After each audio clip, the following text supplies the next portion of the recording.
Welcome to Live at the Nutmeg Tavern. It's Saturday, which is really weird, but that's because things broke yesterday. Welcome into the Nutmeg Tavern. Come in, have a seat. We are going to relax. Still, we're a little tense, but we're going to relax today. We're going to have a lot of fun with today's episode. I am joined right this second. Behind the bar is Ryan. Hello, it's good to be here. He's going to be taking care of us in the chat and all that good stuff. He's got a kind of a link into the time vortex so he can see what's going on. I can't. Aaron is on the console. Hey everyone. I hope everything looks and sounds good. This is going to be a fun stream. Thank you, Aaron. And we fed the squirrels extra nutmeg, so they're like running like 60 in the little wheels that power the time vortex. Oh yeah. This is going to happen. This is going to happen. We have a very special guest, very requested, and this is going to be a lot of fun. We've got Max Miller from Tasting History. Welcome, Max. Thank you so much for having me. I'm so excited. If you are not familiar with Max's channel, you're going to get familiar with it. Max, tell us a little bit about your channel and the why of where this channel came from. Yeah, so Tasting History is all about making dishes from the past, something obviously that you know quite well. I do cover a broad span of time. Basically, nothing is off limits. And cultures, Europe, Asia, Americas, it doesn't really matter. And then it's also all about being able to make it at home. I am so jealous of your oven and setup. I would love these things. But the way the channel started basically was I got furloughed from my job at Disney. So putting in a lot of money into buying those kinds of things just wasn't really on the agenda. So it became, how can I recreate these dishes as best I can in my kitchen with what I've got? And then we really talk about the history behind the food. That's kind of, for me, that's the focus of the channel. It's even less about the food and more about the history of the food or of the people who were eating it or the time period, or something like that. Right. So, I mean, your channel is pretty new, but obviously from your on-screen presence, from how your videos are done, you've got some kind of experience about how to do an episode. Tell me about just a taste of what, your experience with that. Yeah, so I started out life. After school, I became an actor. I went to school for classical voice, and then I moved to New York to pursue musical theater. So, years on stage and storytelling kind of laid the groundwork, unbeknownst to me. It was all kind of through osmosis, I suppose. But just performing in front of a live audience makes you a little bit more comfortable with yourself and how you talk and then telling stories. And that's kind of what I try to do with the history portion is rather than just a list of facts, I try to craft a story. Whether I'm successful or not sometimes remains to be seen, but that's the goal.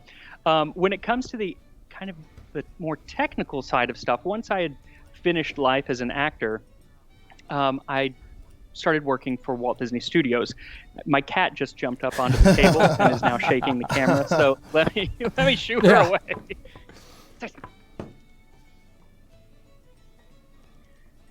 She's not too afraid, it seems.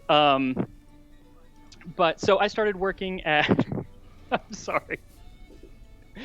I started working at Walt Disney Studios in the marketing side of things. So behind the scenes, I was kind of done with that actor's life. I loved it, but there was plenty that I didn't like. The lifestyle around it's hard to be poor. So started working at Walt Disney Studios, and one of my jobs was working on the music and the sound effects and different parts of our trailers for our movies. And so I had the opportunity to see some work from the best editors in the world, really, who were working on the Black Panther and Thor Ragnarok trailers and Star Wars and Pixar.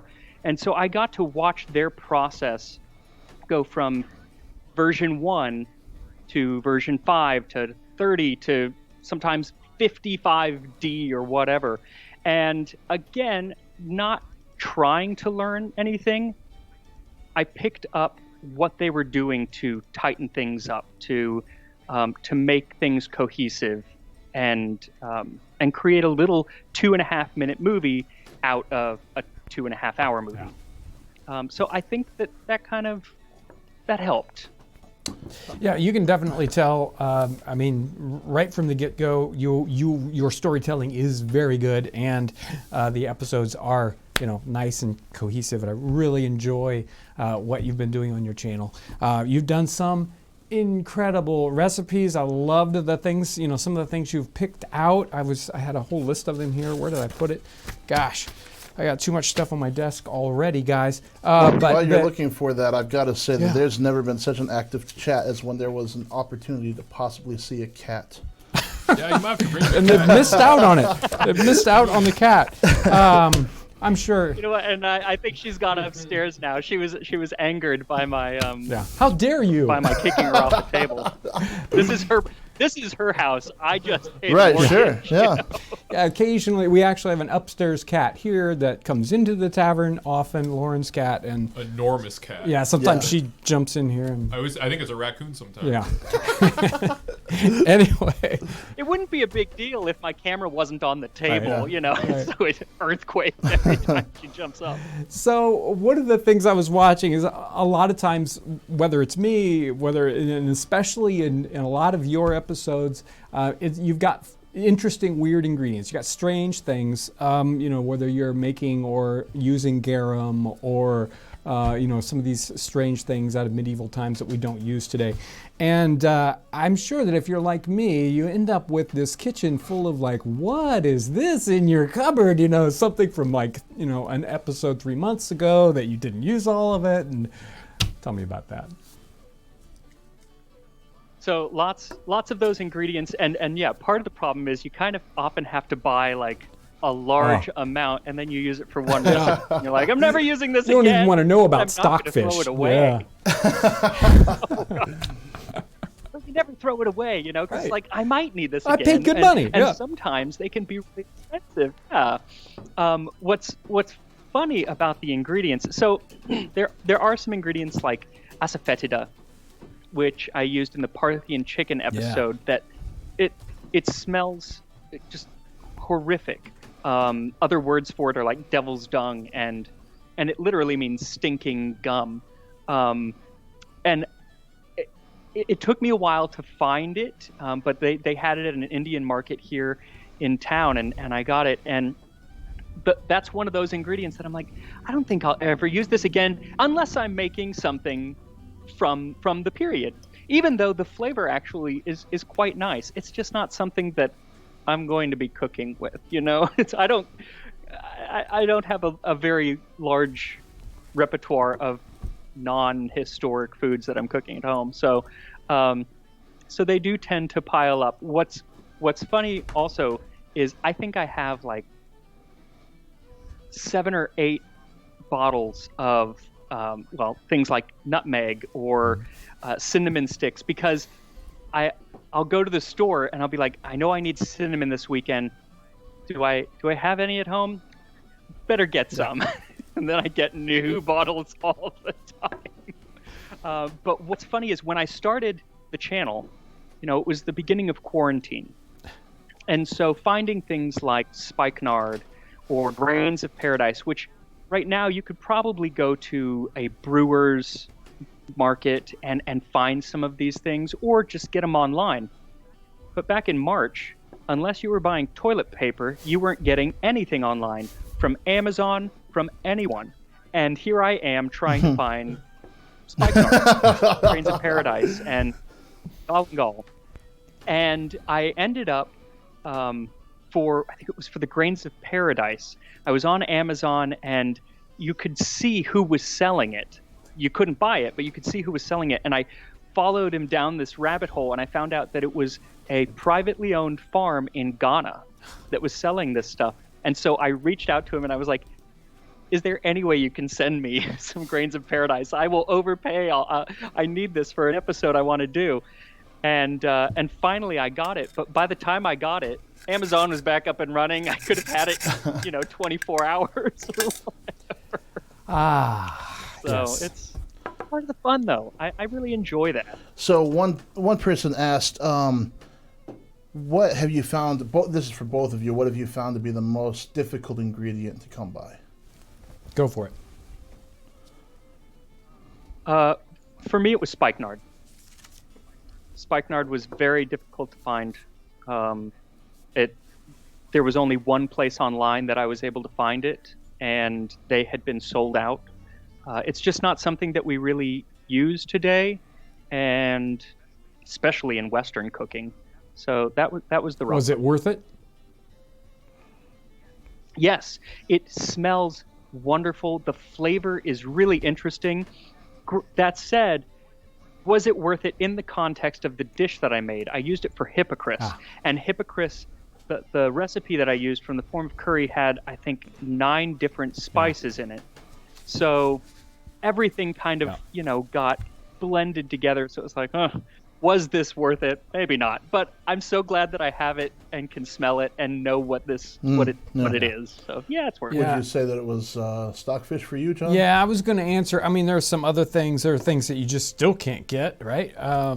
But the stockfish was one of the trickiest ones. And to get it like I wanted stockfish, you can get fairly small bags of it, but they're all cut into things that don't. It's like, what is that? It looks like some piece of bark or whatever, right? But I wanted the fish, this giant dried fish. So I had to get a giant box full of these, dried fish that smelled like, I don't know. They smelled like asafoetida. So there you go. I'm intrigued by the asafoetida. So I'm excited by that. I think an interesting thing too is that, excuse me, I'm very fortunate because I live in the Los Angeles area, so we have Chinese markets. I needed pig's blood a couple weeks ago. Hard to find. Chinese market, they had that. I wanted a mackerel, a full mackerel, not salted or anything like that. Mackerel. They had that. Exactly. So they have a lot of those wonderful things, and we have Indian markets and Mexican markets or Hispanic foods from all over Latin America. I think that if I was living in a smaller town, it would be phenomenally difficult to make some of the things that I make. You can get a lot of it online, of course, but I don't want to buy pig's blood online. So if it's not at least I think they might hunt you down for that. Yes. Exactly. Yeah, the town that we're in is about maybe 2,000 people. So yeah, the middle of Indiana is not the easiest place to go and find interesting. It's not terrible, but not terribly easy either. So this. That's when you send off to Chicago to get something. Exactly. Yeah. This might be the most important question of the day. Ooh. Max, how do you feel about nutmeg? That's what we all want to know. I love nutmeg. I love nutmeg and I love mace. Both parts. I use nutmeg a lot when I'm baking for myself outside of the show, because this is the time of year. I'm getting into the time of year where I start really baking for myself, making things like pumpkin donuts, and I love all the fall flavors. And nutmeg always features, and usually whatever the recipe says, I double it. Sometimes I triple it. And honestly, that goes for all spices. Whenever they're like a little bit of cinnamon and a little bit of clove and nutmeg. Well, actually, clove I don't really hammer because clove tends to jump through. But double it, triple it. You're not going to be mad. Okay, so let's talk about who Max is. Somebody just said, what the heck? I joined at Pig's Blood. So I'm going to come back to the nutmeg thing. Tell us about yourself again, Max. Yes, so I am the host of Tasting History on YouTube. It's a show where we make historic dishes from all walks of history, and cultures. But and then we explore the history of them and just talk about whatever. I say whatever we want. Really, I talk about whatever I want. And it's stuff that you can make at home. Sometimes a little difficult, but always something you could make at home. There you go. And again, if you haven't checked out Max's channel, make sure to check out. Is there a link in that? Yeah, there you go. How could link could is there in the not description. Everyone go subscribe. be? Yeah, there you go. Yes. So I just circling back real quick to that nutmeg question and not actually nutmeg specific, but spices and the amount of spices you put in. And my thought is that their spices were more potent than our spices. Got a thought about that? Very possible. There's a wonderful food historian who I had the pleasure of working with, named Ken Albala, who has a lot of thoughts around spices and around not only the spices, but our flavor palette and how that has, I want to say evolved, but evolved is not the right word. It's changed. Devolved. How it's changed. How it's devolved. Because in the Middle Ages, so last week, here's a glimpse into an upcoming episode. I made a pie, an herb and cheese pie by Bartolomeo Scappi, who was he was the personal chef to several popes during the late 1500s. That cookbook is incredible. Yeah. It's unbelievable. 1,000 recipes, every one more interesting than the last, from sugared bull testicle to an early prototype of pumpkin pie. But the amount of spices that he included in this food, whether the spices were more potent, I mean, if they were more potent, I can't even imagine, because so in the dish there were 9 teaspoons essentially of cinnamon and 2 tablespoons of black pepper. This is one pie. It's a big pie, but just absolutely gobsmacked by the amount of spices in this, and sugar. And so you've got an herb and cheese pie with a ton of cheese, very little herbs actually, ton of cheese, and ton of spices, and then a ton of sugar. So it tasted wonderful, but it tasted so weird. It was so foreign to what we would eat today, and I kind of liked it. But spices then were used not only as flavor, but as bling. It was the way to kind of show off your wealth. It was like, I can afford these things, which have to come halfway across the world on the back of a camel and in a ship. And they had things made of sugar that were not for eating. They would make these sugar sculptures just to look at. And so, our palates have changed from the wealthy people of the past. The poor people of the past didn't get to use any of this stuff. So, and they probably lived better for it. Yeah, I'm pretty sure that the reason why nutmeg shows up over and over again is just because it was the most expensive thing. And it's like, I used a lot of nutmeg. And it's like, oh yeah, you're rich, right? So. All right, so I'm sorry, I got to jump in here with some super chat stuff, or else it's going to get out of hand. So I'm going to start at the top. Mandatory carry. Before we even started, sending a donation without a comment. Thank you so much.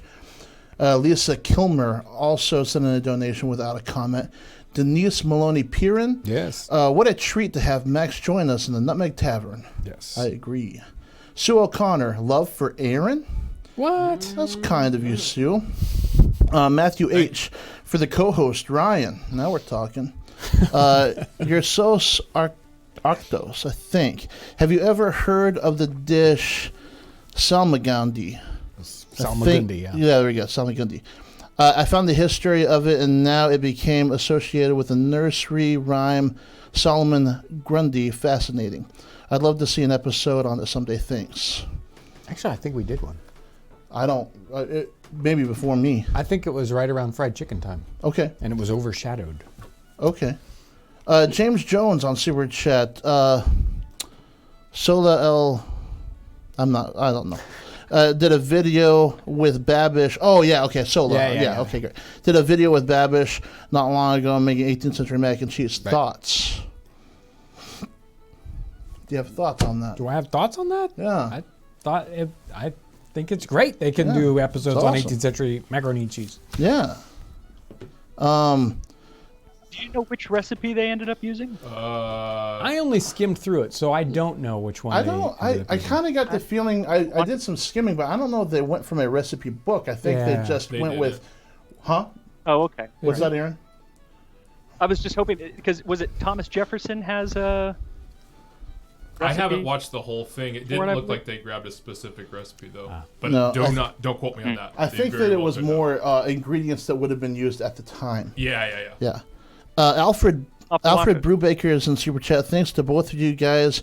You have been a great diversion over the last few months. Denise Maloney Piran again in Super Chat. An ale for Max. Yeah. Drink up, Max. Enjoy. Brenda Bello.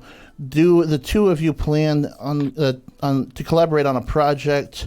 We would love to see that. We haven't talked about that yet.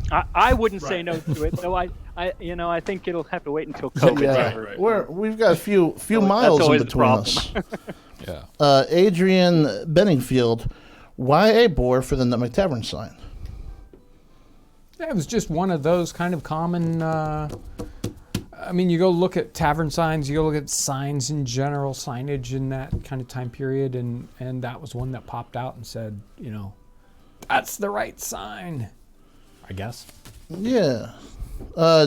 Dragon's Lily, have either of you ever refused to do a recipe or anything related for whatever reason, whether personal, possible backlash, religious, wretched, anything like that? I'll let Max. Max, what do you think?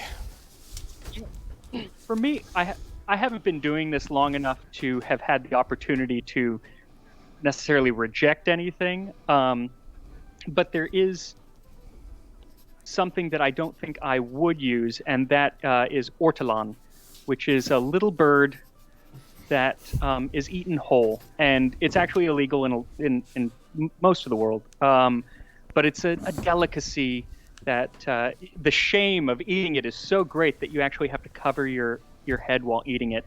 And it has a fascinating history, and I would love to cover the history, but I would not actually partake. Do you have anything to add to that, John? There are any number of episodes that, it's like, hey, we might do one on that. It's like, and because, I mean, obviously we live in the world we live in, and they had different, thoughts about what was proper and wasn't, and we get to take and choose. It's a smorgasbord, and there's some things in history. It's like, nope, not gonna do that. We're gonna leave that dish alone, and we're gonna do these other ones because there's plenty of great things to do in history and plenty of good things to talk about. Jake Seigel is in Super Chat. Good to see the two of you together. Been a fan of both the channels. Would love to see a collaboration sometime in the future. Thomas Eddy is in Super Chat. It says, inspiring. Travis Warner. I'm a huge fan of the channel, and I'm really happy to see Max and you guys doing a live stream. My son and myself watch Tasting History and your videos. His favorite is Burning the Log Canoe. Oh, there you go. Yeah. Nigel Gilbert in Super Chat, a pint of hypocrites for the barkeep. Thank you. Sweet and Style Tony in Super Chat. Here is some money for kibble for the cats. Hey, Oh. there we go. I don't know if they need fed anymore. Everything is in Super Chat. Love both channels. Keep up the great work, everyone. John can't wait to see the homestead transition into fall-winter. Max would love to see more from the Middle East and North Africa. Cheers. There we go. And Denise, You will see that extremely soon. oh, sweet. Excellent.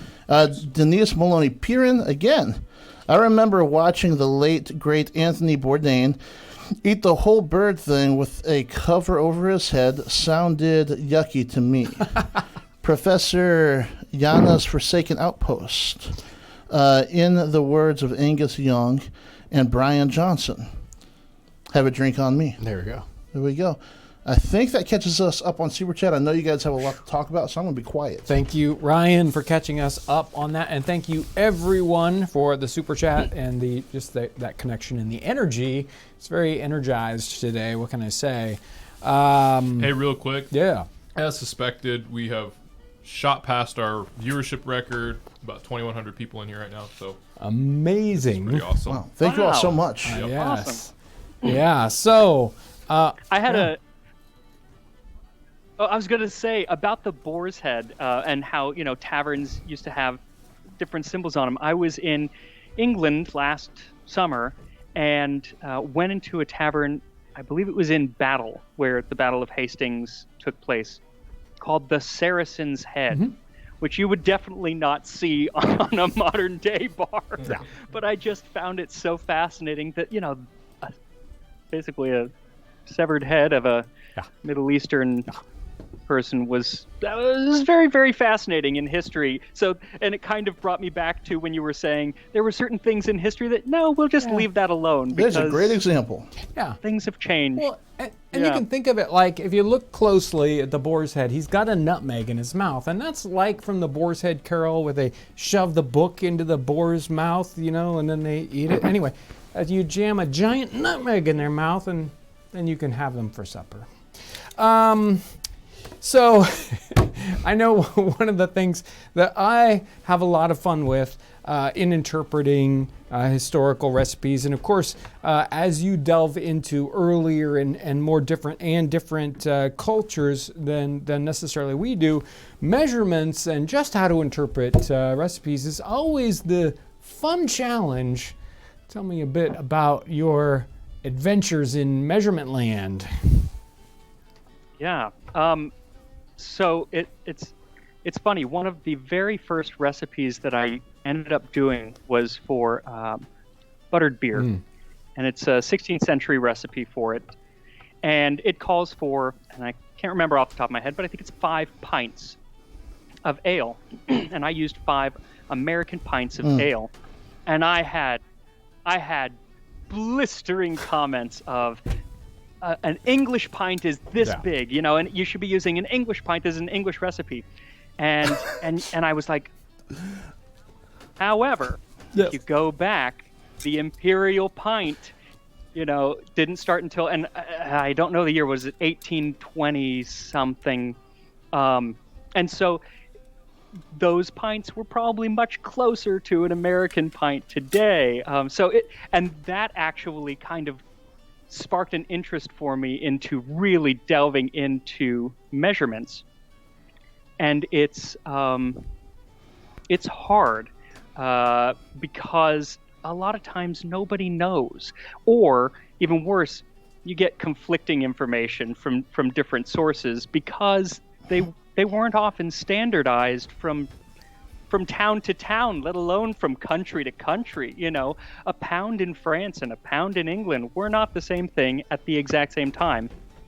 Even within London, in the earlier part of the Middle Ages, even within London, things were not standard. Yeah. They didn't really start to try standardizing things until kind of the middle of the medieval age.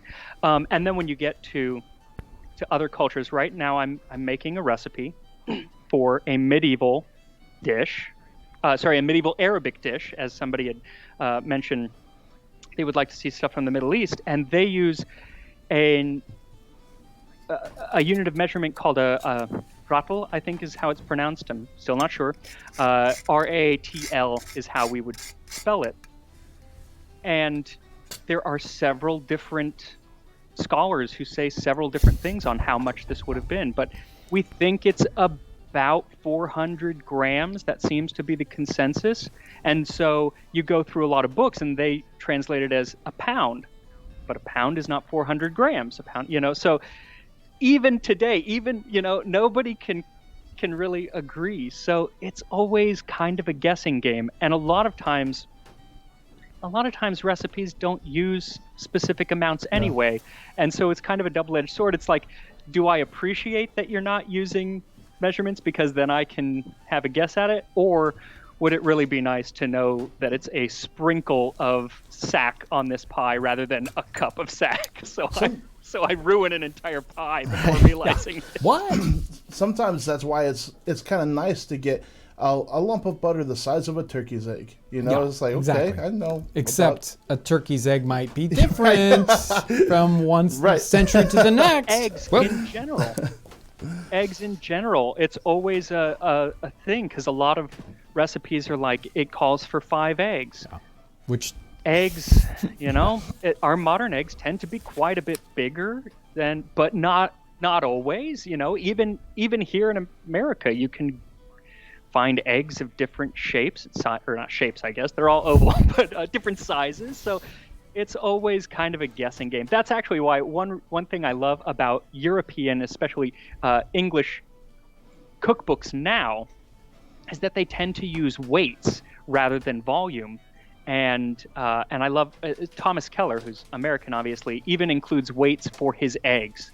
He says you need 85 grams of egg rather than 2 eggs or whatever. It makes things so much easier. I don't know though. I don't know. I think it. I'm both. It's like, yeah, having precise measurements and exact recipes are good in one way, but they're bad in another, right? And I think people have gotten away from the idea that, well, you know what? It's your food. You can do whatever you want with it, and you can make this recipe any way you really want. You see sometimes people ask on recipe sites, well, can I substitute this or that for it? It's like, well, yes, of course you can. It's your kitchen, it's your food. You can do whatever you want. And while everyone should take those recipes, even the very precise ones, as this is my suggestion. And guess what? You can make your food any way you want. And if you want to put twice as much asafoetida in your chicken, you can. I think that sometimes the difficult part when Exactly. you're talking historical recipes is are you trying to make good food, or are you trying to taste what they tasted? And that's where trying to follow the right measurements or the recipe can get a little tricky. Yeah, but no matter what you do, even if you had their precise recipe, what did their chicken really taste like? Sure. And were there spices? You'll never know. Right. We can only just grasp at those things. I don't know. Do you have thoughts on that? I do. I have thoughts on it, John. Going back to the having specific measurements kind of being a blessing and a curse. I talk again about Ken Albala, who talks about the recipe book from Fannie Farmer in the 1890s, and this was the Boston Cooking School cookbook, I believe, and she was the one that there had been precise measurements before her, but she was the one that said, scientifically, you must use exactly this amount. You have to level a cup, and in a way it was wonderful because she started helping housewives, as we think of modern day housewives, non-professional cooks, learn how to cook, because it was kind of a mystery to a lot of people, especially living in cities before that, because they had help who would take care of those things. And now it's like, oh, I need to learn how to do this. And so she gave a very specific plan. But Ken talks about how that was also the beginning of, you have to follow this. And if you're not, then you're not doing it right. And so you start to lose your courage in the kitchen. You start to lose your you don't trust your flavor palette. He tells a story about someone who had put a cake in the oven and it said to bake it for 40 minutes, and at 30 minutes it was smoking, and Keep going. they just left it in the oven because it says 40 minutes. And so it's like, because ovens are not the same. Nothing is the same. Even flour, if weight is better than volume. But even then, it's not the exact same. So yes, it is a blessing and a curse, but sometimes it's really nice to have those guidelines rather than just use enough of this. What's enough? How many times am I going to make this and screw it up before I land on something that resembles a cake? Okay, let me get into some questions from the chat. Number one, for Max, could you do some historical recipes from Norway or Sweden? Yes, I can. And I will be. I have a couple. I'll tell you, it's going to be a little while. Most of the year is already planned out, but I have a couple things coming up in the new year from both of those places. And Max, for these questions, if I don't direct them to John, just assume they're for you. Is there a spice besides nutmeg modern cooks should be using more of? Yes, long pepper. Long pepper. Mm-hmm. I think long pepper has such a. It's. I kind of think that black pepper, as we have it now, is. We shouldn't be using, and it should be replaced by things like long pepper, white pepper, which you can find but isn't used that often, and grains of paradise. Okay. Grains of paradise is spicier than pepper, but also has like a floral scent, much more complex. Will the history of pizza's origin be a milestone video? Yes. I mean, pizza is one of my favorite foods, and I actually just found an early recipe that doesn't resemble pizza like you know it at all, from Bartolomeo Scapi. So that will definitely happen. Yes. John, did you have something on that? Yeah, people are always asking about 18th century pizza. It's like, well, English, no, but So yeah, you're on the trail. Go for it. It's fun because sometimes, now I'm not complaining at all, but being confined to the 18th century does keep you from exploring certain things. So it's pretty neat that he has the opportunity to do that. Yeah. What's your favorite recipe you've made an episode on? And we're talking savory and sweet, Max. Savory is the Parthian chicken, because going into it, I mean, even making it in the kitchen, I was like, this is not going to be good. And then after it cooked, magic happened and it was delicious. Yeah. So Parthian chicken, most definitely. And then everlasting syllabub for the sweet dessert. And it's because, one, it was incredibly easy to make. And two, I think that it's the most... It lends itself to so many variations. I think of all the dishes, that should come back to restaurants today.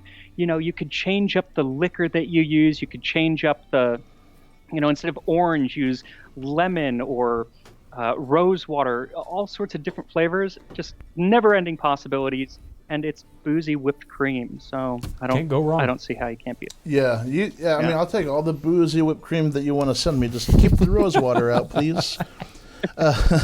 What is your least favorite spice? This is for both of you. What is the spice that ruins a dish? Go ahead, John. Mustard, if I would call it a spice. I don't know. I'll have to think about it. You go, and I'll think about it. I might go with the same yellow mustard. Yellow mustard... I don't like yellow mustard. I like Dijon, a little bit of Dijon, very little bit, in cooking. I would never put it on. He's mustard hater. Yellow mustard is of the devil. I'm with you. Maybe and give me ketchup. And you mentioned cloves too. I think cloves can just like one clove. Cloves can be a little. Clove is. It's a lovely flavor, but boy, can it overpower something very quickly. And Max, what dishes have you remade after the video? You just had to try again. I've remade. You know what? I haven't had time to remake anything after the video.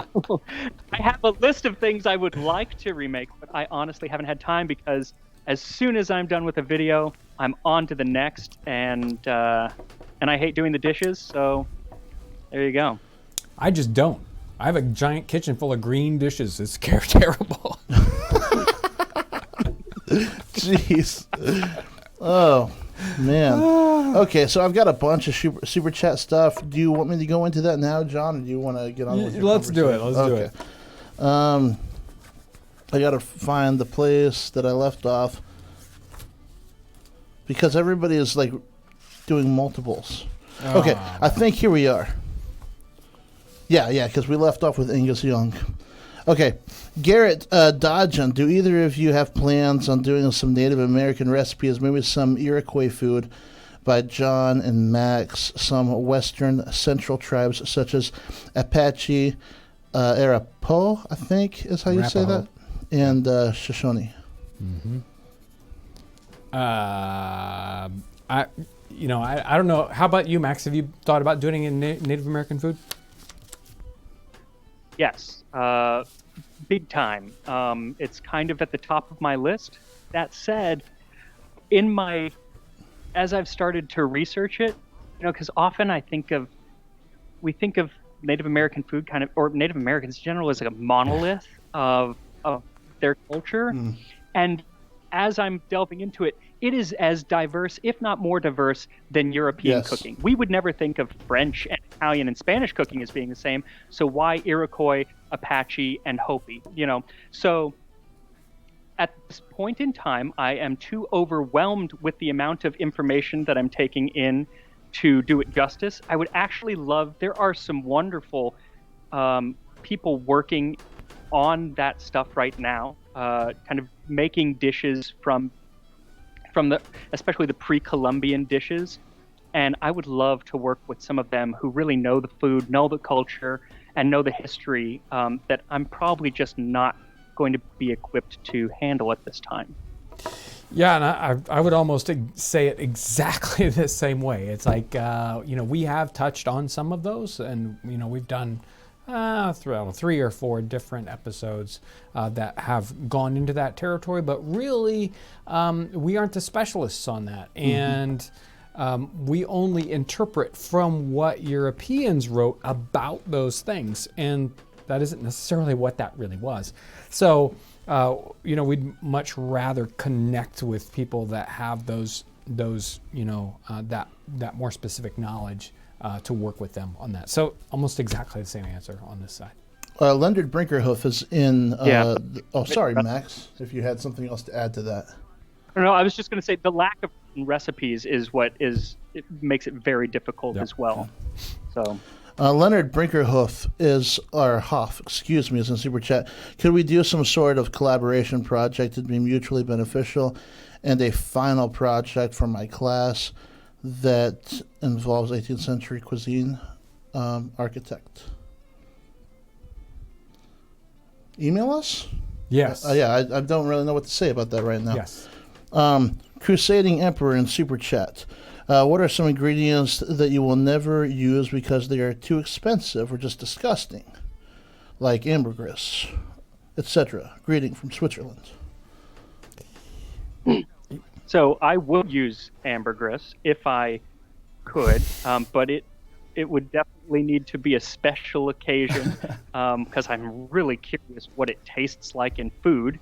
But it is really, really expensive, so that would definitely be special. I think that for me, when it comes to like expensive things, it's the really exotic things that you shouldn't be eating, like tiger and rhinoceros meat or whatever. Those things eat whale. I will never eat whale. You'll never see me take a bite of whale unless it's ambergris, but they don't need that part anymore. So I think that's where I would stay away from. It's not the money, it's the heart of it all. Yeah, one that shows up in every 18th century cookbook almost is like sea turtle. I don't know. Sea turtle. I don't. Just not gonna do it. Joseph Tito, I would love to see either of you collaborate with Emmy Made in Japan. Any thoughts on that? Love you both. I mean, Emmy, shoot me an email any day. I love her stuff. I love her joy. That's what her joy when she's cooking. It's infectious. The sin of pride. Please define an inch in terms of barley corns. Barley corns. I'm not entirely sure what you mean to define it. Well, I mean, okay, so I guess you can back up and say, we can be confused sometimes. A corn is like a piece of grain, so it's a barley grain, and barley corns, at least in the 18th century time period, a lot of times they're actually talking about a unit of measurement of a length. So it's like 6 barley corns is an inch or something like that. So sometimes you'll see some kind of reference where you think, are they talking about barley? No, they're actually talking about a length, but I don't know exactly where he's going with the question. Sue O'Connor is in. Oh, sorry, Max. I was going to say when they use things like or a pennyworth being, is it a weight or I'm still learning that. The amount that sits on the head of a crown, right? It's like a crown coin. The amount that would stand on there, and you pour it in there. Sue O'Connor is in super chat. This can't be ignored forever. The boar needs a name.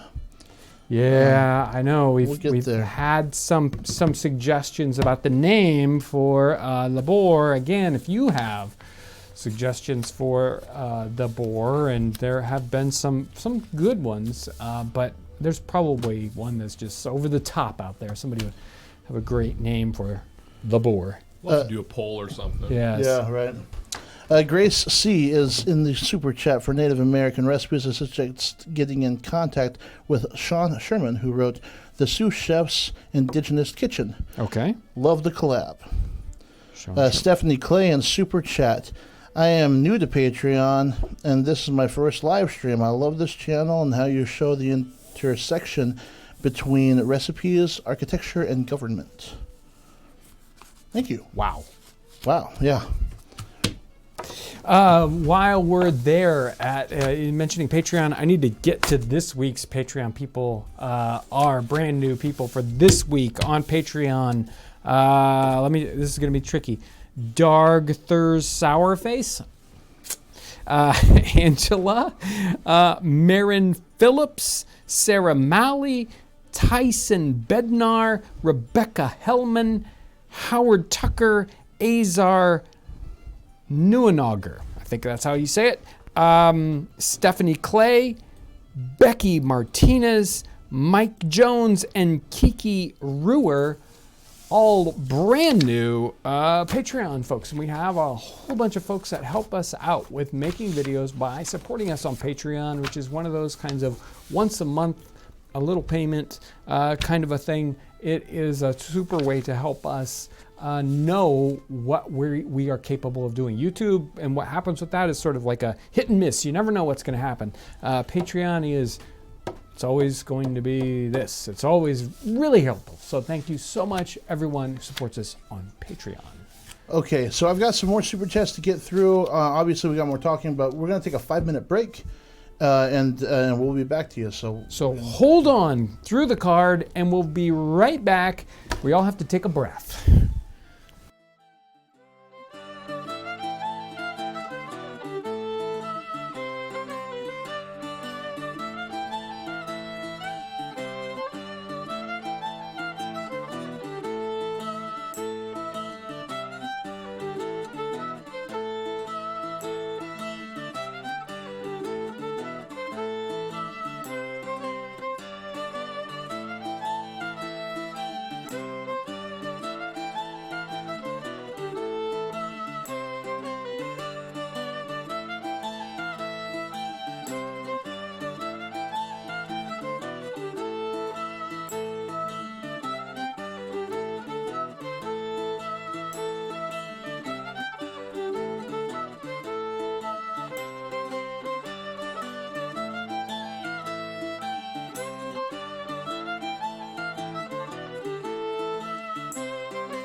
We're back. Max is with us.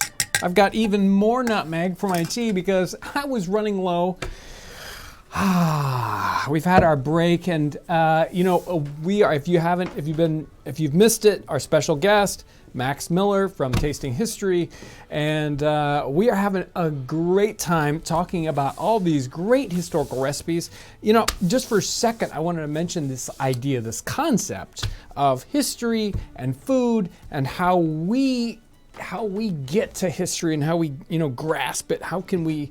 So a lot of times people, they read history, whether it's 18th century or other history, and it's like, oh, that's a movie, or it's a story, it's a legend, it's whatever. It's like, no, those were real people. They were just exactly like you and I, having the same sort of, personal issues and, questioning ourselves or whatever it is. And they ate food, and sometimes it was completely different from the food we eat. And the way we can connect with them is through food more than anything else. Sometimes we might be able to touch some historical object, but even then, eating the food, that's how we connect with other people today, whether it's next door or in some other culture. The best way to interact with these people is food. The best way for us to interact with history is food. What do you think, Max?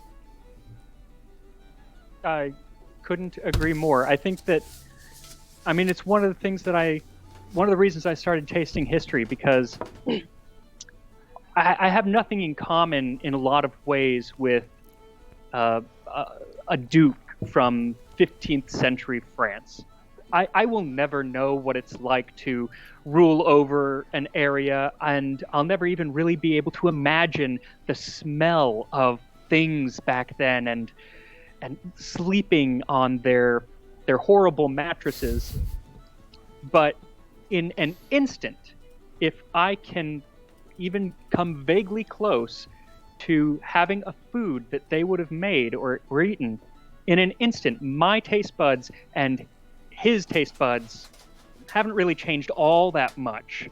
We were talking about that, yes, maybe they have changed, but from a physiological perspective, they have not. We are the same species. So in an instant, you are in that person's shoes. And to be able to do that throughout history and throughout cultures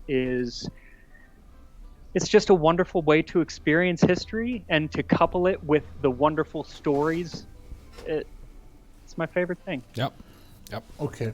We need to get through these super chats, but we have to do them more quickly. Okay. So we're going to get an answer from one or the other, and we're going to just really zip this up so you guys can talk some more.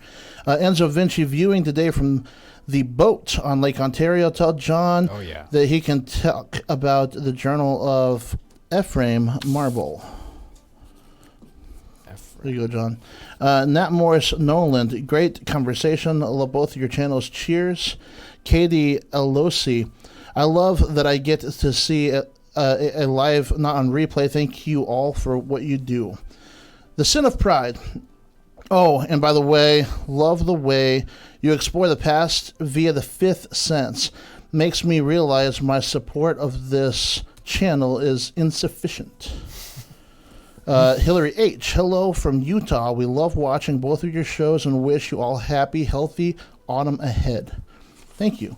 Mike Crook is in Super Chat. I spent some of the time trying to reproduce George Washington's small beer recipe until I accepted. He said hops to taste. So even George says, make it your own. Love the historical food stream. Yeah. Stephanie Clay. John, is there an 18th century item you use in your everyday life not having to do with the channel?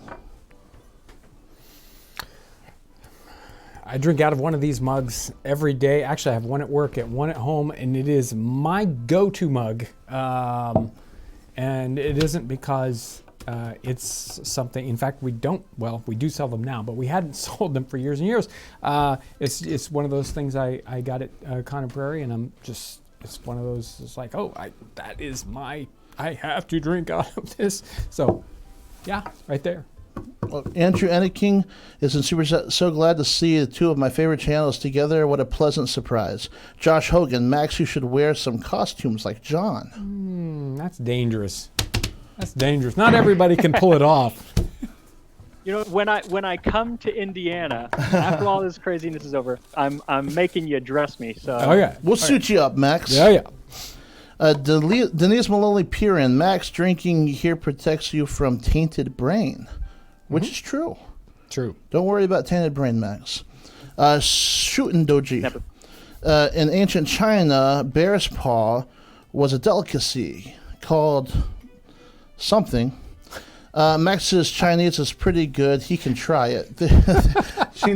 Thank you for knowing that I could not do that. Barbara sends in a donation without a comment. Thank you. Danny Conskol, I think. Hello, Nutmeg Tavern. Loved your episode about baked onion, John. So simple and delicious. It actually made us love your show. Are there any other such simple recipes that you enjoyed? Thank you for your answer. Love from Czech Republic, Danny and Pika. Oh, yeah. Yeah, there's a lot of fun, just it can be very simple. A lot of times they don't show up as recipes because they're just so dead on simple. And we're only fortunate enough to have some recipe books where the author is like, okay, you guys are so dumb, let me tell you. You can just eat this. So we do have a few of those kinds of things that are out there. The primitive cookery actually has a whole section in the back. It's like 70 things you can have for 2 pennies, right? So it's a great book for that kind of thing. Okay, Whale0089, would either of you ever make a video with Ann Reardon? Yeah. Yes. Sure. Pet Pals and Super Chat. Max, how many stuffed animals reside in your house? It's way too many to count. We're in the hundreds though. It is what it is. Sounds like my house. Ines Santos, tip for the old baby. Ooh. Here we go. The Sin of Pride. 1 inch is strictly defined in 1824 Act of Weights and Measurements as 3 barley corns placed end to end until the dark days until the ISO. There you go. Amanda Marie Townsends, is your storefront currently open for business? I'll be passing through Indiana the first week of October. Would love to support your local business. If you get in touch with customer service and set up an appointment, they would love to have you. Andrew Benson in Super Chat. Townsends has been one of my favorite YouTube channels for many years, and Tasting History is my favorite new channel.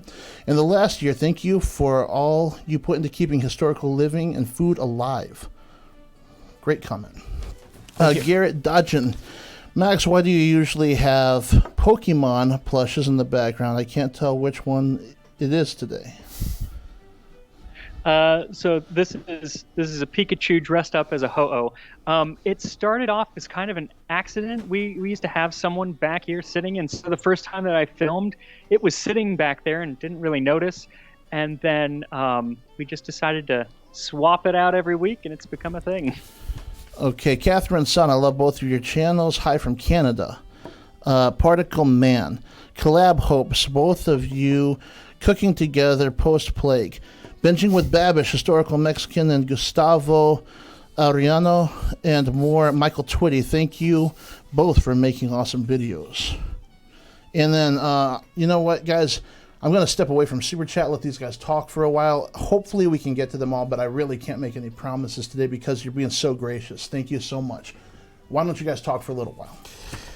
I talk all the time. When I'm here in a live stream, I'm just blabbing 24/7. Max, I want to give you a chance to. It's like, go for it, Max. What do you have questions for me? On the spot. My questions for you are endless, John. A lot of my questions for you, though, are things that nobody else is going to be interested in because we can talk later about that inside stuff. Questions. Yeah. But one of my questions for you is, I guess it's less of a question and more of a bravo kind of thing, is when you find that how you evolve over as you've been making videos. Has it been a learning experience for you? Not on how to make videos and whatnot, but learning things from your comments section about how to cook things, how to make things, how to be more historically accurate about certain things. Because I've learned a ton from from patrons, or rather than patrons, from viewers, correcting me gently and kindly about certain things, and it's like, wonderful, I've just learned something new. But when I watch you, I always think John knows everything. So I wondered if you had learned anything. I've learned everything. Okay, I feel like, I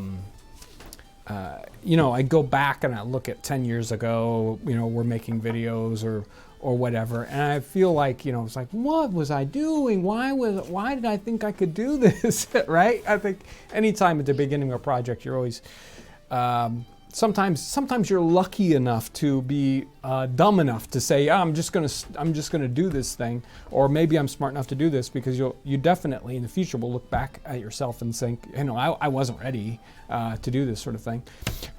So yeah, I've learned a ton, and there are certainly times when the comment section will humble me quite often, and that is always needed. If you take it the right way, a comment that even the most kindly negative comment, or kindly, let's call it critical, I don't mean negative, the kindly critical comment on YouTube can be very difficult to take as a creator. And your initial response is one of, it's like, I can't believe it, or whatever, right? And then you work on that comment, and you're like, no, now I completely understand what they were talking about, and yes, I do need to go back and dig deeper. Unfortunately, we only have 24 hours in the day, and I only can do so many things. So there are times when it's like, well, what I know about this has to be enough. I have to stop and I have to make this video now. I can't keep researching stockfish for 3 years. You have to stop at 2 and then make the episode, right? So there are episodes, there are things like that. Stockfish was one of those. It took me 6 months, a year, from start to finish. Obviously, I was doing other things in between, but it's like, that episode comes back and, okay, I have to, how am I going to do this? Do you have those episodes that you're like, okay, how am I going to do this? And you keep putting it off and you keep putting it off? Yeah, absolutely. It's funny. One of the episodes was garum. I really wanted to make garum, and I wanted to do it the proper way. Takes months to make, smells for miles around kind of garum. But it wasn't going to be possible in my home where I live. I live in a condo, so it just wasn't going to happen. But in my research, and I was getting more and more excited because I kept researching, and it was so interesting. And it's like, I have to share this information with people. And then I found a recipe from the Geoponica that said, hey, you can make this in a day. It is not the same, but you can make something like it in a day. And I was like, that's the perfect thing, because then I can make it in a day, admit that it is not the same thing. But what I'm interested in is the history, and it is a historical recipe. The recipe is from the 900s, so you're not going to get much older than that. And I still got to talk about the history of garum and what people used it for and everything around it. And I'm so glad I did and didn't put it off for too long, because that was the video that I think brought a lot of people to my channel. But there are other things even today that I'm like, I want to do this, but I'm not equipped yet. I need more information. I need to do this justice. And I don't necessarily want to share all of what those things are, but they are numerous. You just have to say, yes, I have those things, and yes, I know exactly what you're talking about. There are always those kind of, it's the glittering jewel on the distance, and I will get to it. I will, but it's always just out of reach. I always have fun with looking back at those, and it's like kind of circling back around. Sometimes like there's no way I'm going to get this. I think one of the things, I haven't watched all your videos all the way through. I was watching. I know. What can I say? I was watching though I don't think my mom has watched all my videos.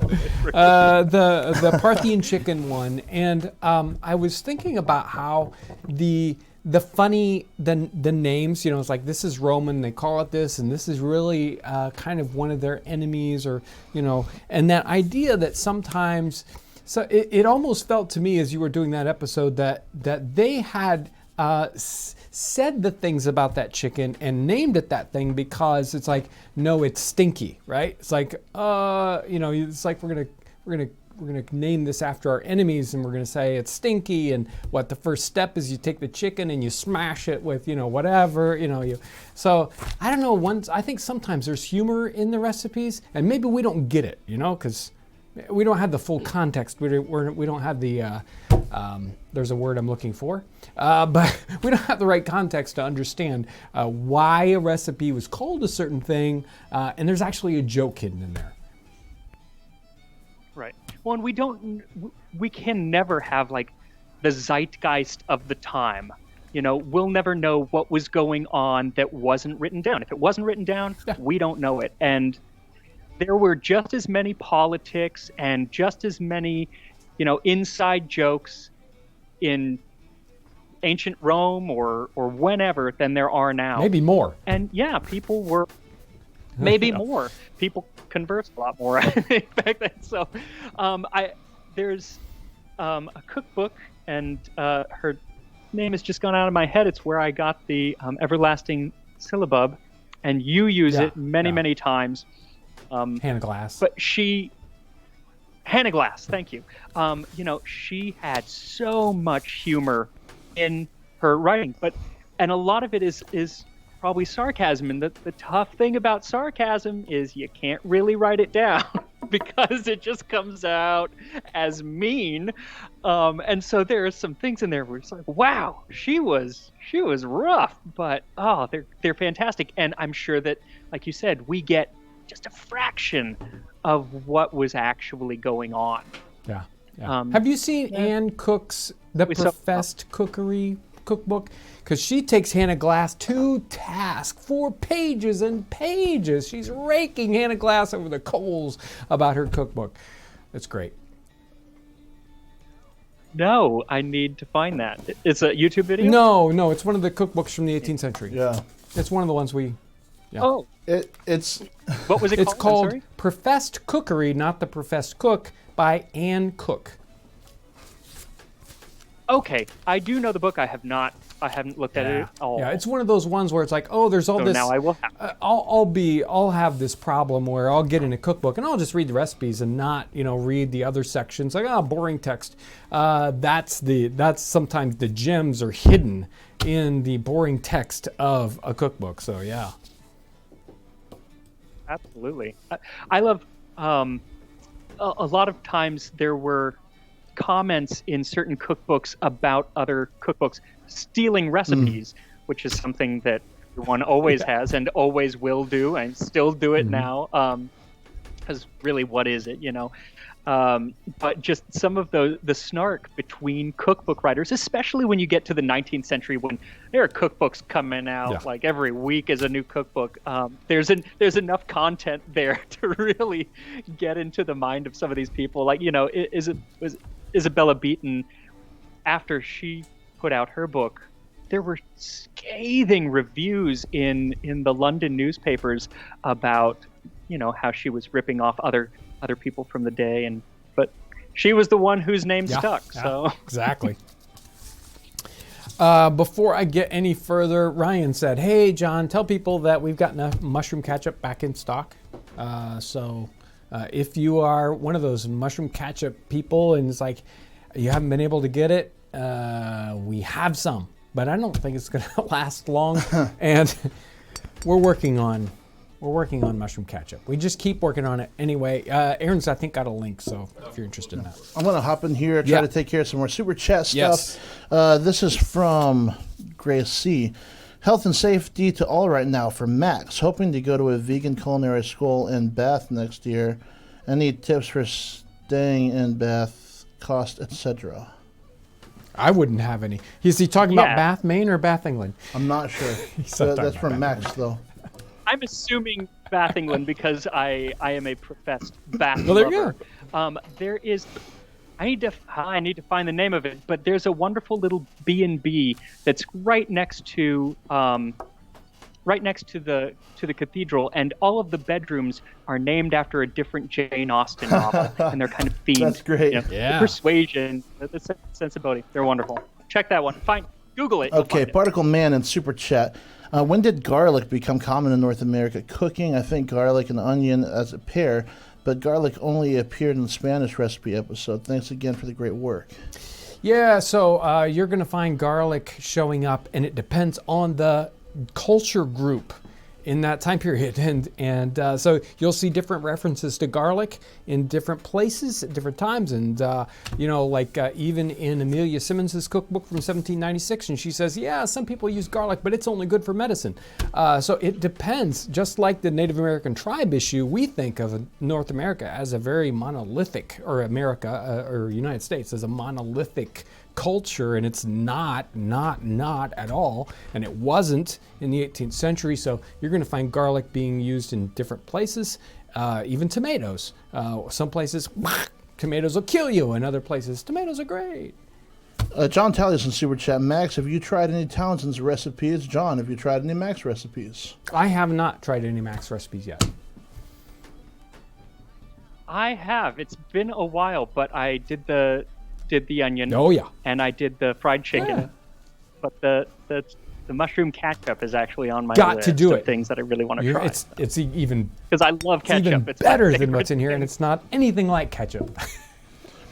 Julie Espers in Super Chat. She says, thank you with the dancing puppy. Dominika Orlikowska sends one of those poultry pear things that is dancing, and I think it means we love you. Fanis Killam, I'm not sure. Fanis message was retracted, but sends in a donation. Thank you. Genova, both of you have truly bolstered my love of both cooking and history. Thank you so much for sharing so much knowledge. You guys are a rare treasure. Thank you. Jake, I've been watching John for a couple of years now, and I had no idea you were based out of Indiana. So nice to see that you're from my home state. There we go. Vite Ramen, the most ambitious crossover in history. Haha. I can't wait for the collaboration once you all can meet up. Until then, I think all of us would love to see more of these chats. I could listen to this all day. J.M. Cupia. John, do a painting research collab with Baumgartner Restoration. John Talley in Super Chat. Max, John, has cooking historical recipes changed the way you normally cook in any way? Was that for me? I'm sorry? Oh, No. Good. It has not changed it for you, Max? Okay. And no, they You don't still, wanna know they how still I both cook. throw pizza rolls on the baking sheet and put them in the oven. Denise Maloney Piran, John, Max, and Emmy doing a collaboration would be the stuff of YouTube fantasy. Caitlin Kowal, the two most wholesome folks on YouTube right here. The sin of pride, isn't that the purpose of feedback, to be humbled? And that If it's good And that's a great answer. That finishes up Super Chat. Thank you so much, guys. If you decide to throw any more in there, I will try my best to get to them. And I'm going to hand it over to you, John. I have 3 people I need to do special thanks for. Susan Galligan, she sent in a sort of like a thank you note, etc., and donation. Thank you, Susan. Bob Krickenberger was in the store the other day, and thank you very much, Bob. And it was fun meeting you. And this letter, I wish I had a close up. You can't. Let me get it crooked. There, I'm getting it straight. This letter was sent in by Emily Newton because of a live stream I did, I don't know, 3-4 weeks ago, talking about writing letters, right? And talk about being humbled. Right. This letter will humble you, and you don't even have to read it. All you have to do is look at how wonderful her writing is. I hope you make a living doing writing. In the 18th century, people had clerks, especially well-paid clerks, that would write things out fair, right? This is very fair writing, let me tell you. Beautiful and a very wonderful letter besides. Thank you, Emily Newton. Pieces of 8 in Super Chat. Mr. Townsends served your lobscouse aboard a tall ship, and it delighted captain and crew. Would enjoy having your gents explore American privateers and food tied to folklore. Cheers from the sea.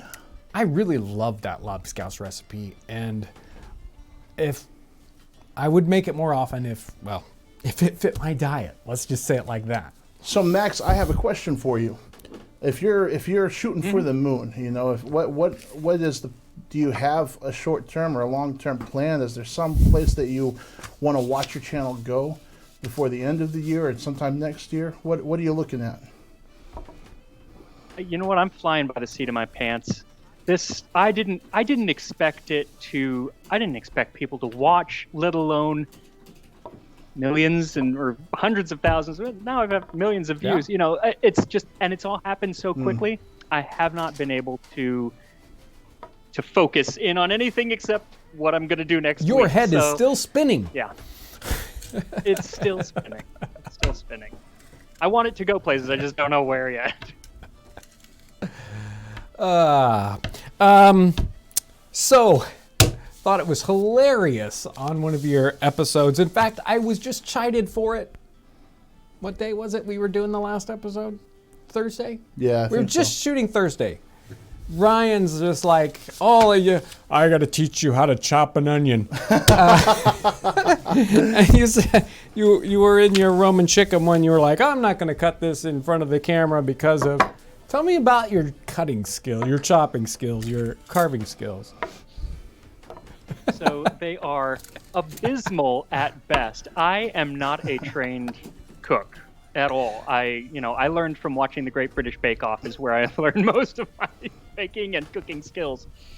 And I put my fingers in the wrong place, and one of these days I'm gonna lose one, you know. But I try to do the knuckles, and I'm going, and somehow my fingers always end up going back. I want to take a class from someone, you know. I know I can learn this. I'm a smart person, but so far, just trying to learn on my own has not gone well. So I do cut things on camera, but it's not too often because I know I'm doing it wrong, and I know I'm going to get 100 people saying, "Oh my God, you're going to cut your fingers off." I think that you have to hit your fingers a certain amount of times before you're scared enough to keep your fingers in the right place. That's what worked for me. Right. See, and I never have, so I've never had the necessity. Yeah, so stop caring about it, Max. One of these days you're going to catch yourself, and then there'll be muscle memory.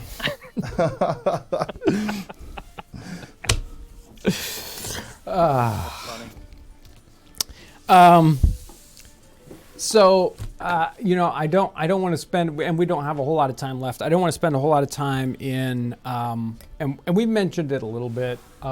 What have been your challenges with YouTube, and dealing with what YouTube does to you? I guess, for lack of a better term, it's like I think a lot of people on the outside, they watch people on YouTube and they think that it's like the episodes, I don't know, spring from they're easy to do. That it's like you spend what?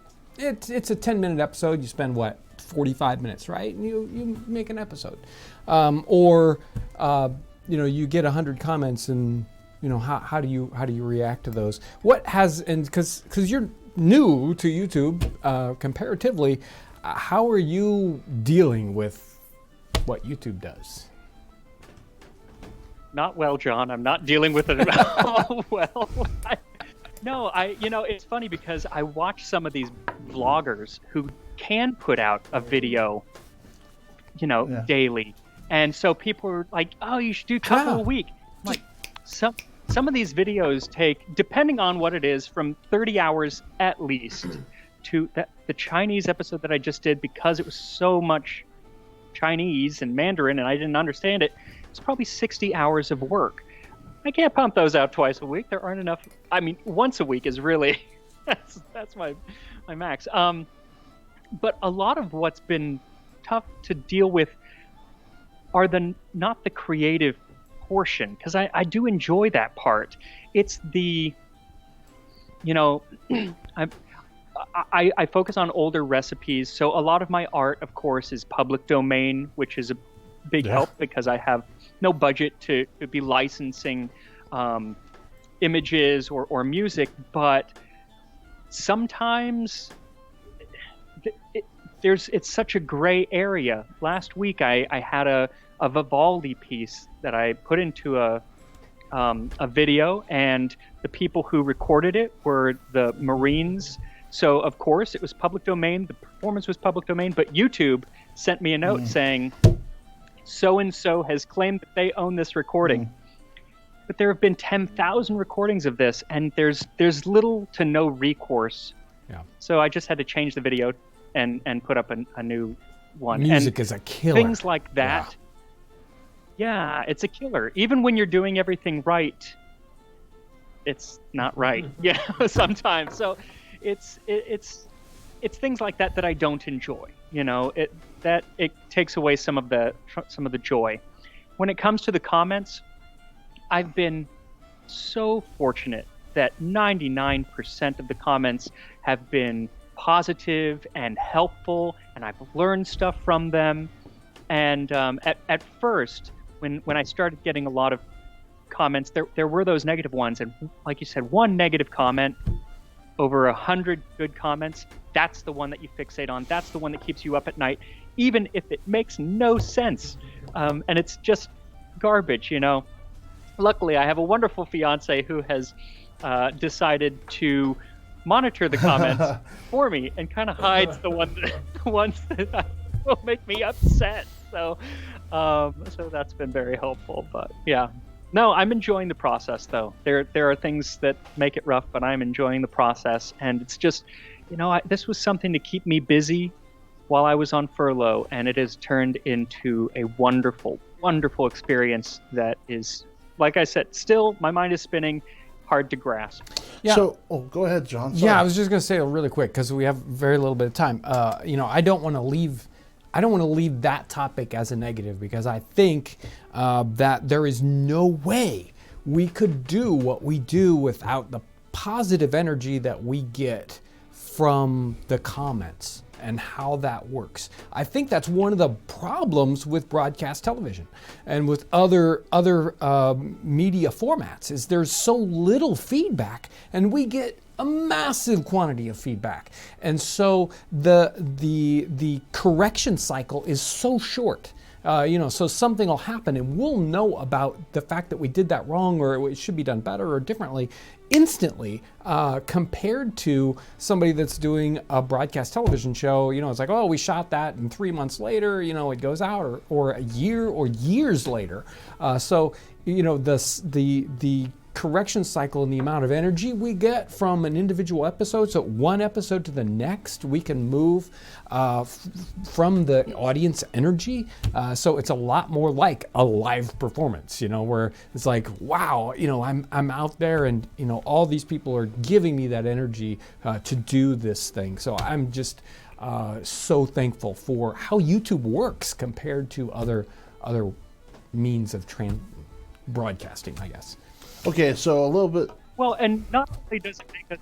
Oh, sorry. I was going to say, not only does it make us, feel nice when people appreciate it, but it also helps to craft the next episode. In my early episodes, I did not taste the food that I made on camera. The show was called Tasting History. I named it Tasting History, and yet I would cook it. I would show it. The end. And I had so many people those first episodes saying, "Why aren't you eating the food?" That 3 weeks later, they can watch and say, "Oh, my comment was useful to him, and he took it." And I've had numerous things like that have really been helpful. So no, wonderful. I love the comment. Okay, I'm sorry. Super chat. A few things real quick. Bobby Hewitt, your videos were a staple of my anthropology BA. Love them. What was the most surprising 18th, early 19th century recipe you have found made? The most surprising, I don't know. It's hard for me to be surprised anymore as I dig through the cookbooks. You know, occasionally I'll, it's like run onto one. It's like, oh, this one's really interesting. Ran onto a future episode, undoubtedly, that had these roasted mushrooms. It was like, oh, that's different. You know, that's really kind of standing out. And we look for those sort of standout recipes. And stockfish obviously is one of those ones. That was like, okay, that's standing out. Especially what you start with and what you finish with. Totally different things. Denise Maloney Piran sent a dancing poultry pigeon. Thank you, Denise. Or poultry pair, yeah. Anyway, Gail Giddings. John, have you considered a historic garden to grow your own ingredients that would also make for great videos? Yeah, but gardens take a lot of maintenance. They take a lot of time, and if I'm doing a garden, I can't be making an episode, unfortunately. That's it for Super Chat. Woo! Well, I'm gonna. It's been just a massively great time. I want to give you a minute or two, Max, to jump in and say whatever you need to say. Just thank you so much for having me. Thank you, everyone, for watching this and watching my channel. Follow me on Twitter, Tasting History 1, and Instagram, Tasting History with Max Miller. Going to keep trying to put out new episodes each week. I am starting to do live kind of Q&As, kind of like this, but still toying with what it's going to be. I'm actually going to be doing one tomorrow at 10 a.m. My time, so Pacific Standard Time, yes, which would be 1 p.m. Eastern Time, where I'm going to be making pumpkin donuts. It's not a historical recipe, but it's something that I love, and there might be some, history of donuts. So we're playing. I just appreciate your time, John, and I'm so glad that I got to do it. Yeah. Well, thank you for hanging with us on this technical difficulty stuff. Yeah. It's always like that. It's like, oh, we got something special planned, and the squirrel fur falls all over the place, and the wheels off the axle, and nothing is working. And well, it's like that sometimes. But we made it happen, and we had a great time.